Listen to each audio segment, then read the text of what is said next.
suis Hélène Alain, je suis programmatrice des événements futurs. Les événements futurs sont organisés par Cap Digital, le pôle de compétitivité de la transition numérique et énergétique.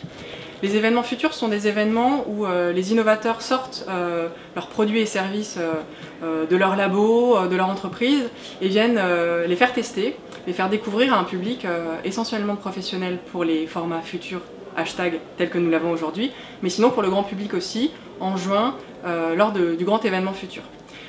On a voulu faire cet événement sur Future Care City, donc sur la santé et la ville durable, parce que finalement on s'est dit que la plupart des dimensions qui affectent ou qui peuvent provoquer la bonne santé sont liées à la ville. L'air, l'eau, la nourriture.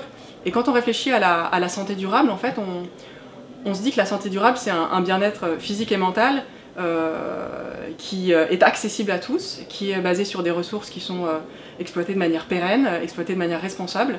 Et on est allé chercher en fait tous ces acteurs qui complètent l'action des collectivités, l'action de l'État, l'action des acteurs traditionnels, qui les complètent pour en fait aller proposer des services au plus proche de l'utilisateur, de l'usager, du citoyen. Donc tous les startups, les projets de recherche, les projets étudiants nous intéressent puisqu'on ne cantonne pas l'innovation uniquement aux startups, on sait qu'elles se trouvent partout. Et on va toujours chercher des innovations qui sont durables, c'est-à-dire qui prennent soin de l'impact qu'elles ont sur l'écosystème, la planète et l'humain. Donc ce que vous avez en bas, ce sont des startups qu'on a catégorisées peut-être en trois grandes catégories. La première, c'est les entreprises qui s'occupent ou les projets qui s'occupent de cette notion de distance et de proximité et de l'accès en fait aux soins et au système de santé, pour décaler un petit peu notre regard validiste qui ne considère que la ville n'est pas durable que quand elle est encombrée. Or, la ville durable, c'est l'accès facile à tous pour les personnes qui ne peuvent pas se déplacer de manière momentanée ou pérenne, ou pour les personnes âgées. Ça, c'était la première catégorie.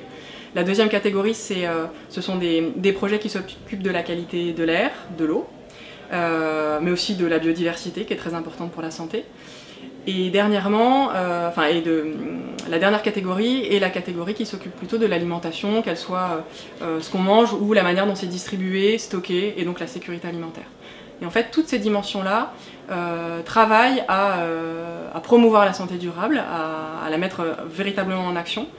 Et peut-être ce qui est intéressant et le fil conducteur pour toutes ces entreprises et tous ces projets, c'est, je dirais d'une part, c'est une granularité de proximité qui est beaucoup plus forte que quand c'est des choses qui sont développées à l'échelle nationale ou même régionale. On est vraiment sur des choses très locales et qui s'adressent parfaitement aux besoins des usagers. Et peut-être la deuxième aussi, c'est qu'il y en a beaucoup qui travaillent en fait avec les usagers. Il y a du collaboratif, il y a de la responsabilisation, il y a de la personnalisation. Et on pense que c'est vraiment un axe de la santé de demain.